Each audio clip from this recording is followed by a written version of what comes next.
Bonsoir à vous, bienvenue dans la suite de Paris Direct. Il est 22h30 à Paris, à la une de l'actualité. En Ukraine, les taux se resserrent autour de Kherson, cette ville stratégique du sud du pays.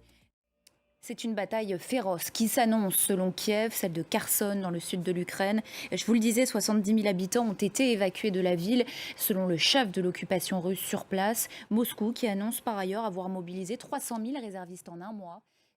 La guerre qui se joue aussi dans le ciel ukrainien, notamment sur le front est, et à l'aide de drones, ces engins volants qui peuvent servir à bombarder ou à faire du simple repérage, une technique de guerre moderne qui, vous le verrez, modifie aussi les limites géographiques du conflit. Explication avec Jules Boiteau.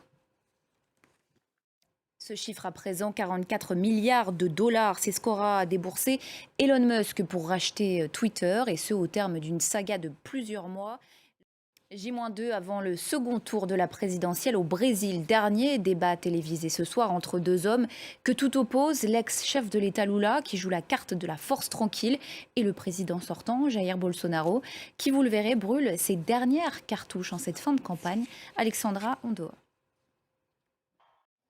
En France, comment assurer la sécurité pendant les Jeux Olympiques de 2024 ? Des JO qui vont mobiliser 30 000 policiers et gendarmes par jour, avec une conséquence qui déjà fait grincer des dents, c'est l'annulation annoncée de nombreux festivals durant toute cette période. Stéphanie Desjard avec nos confrères de France 2.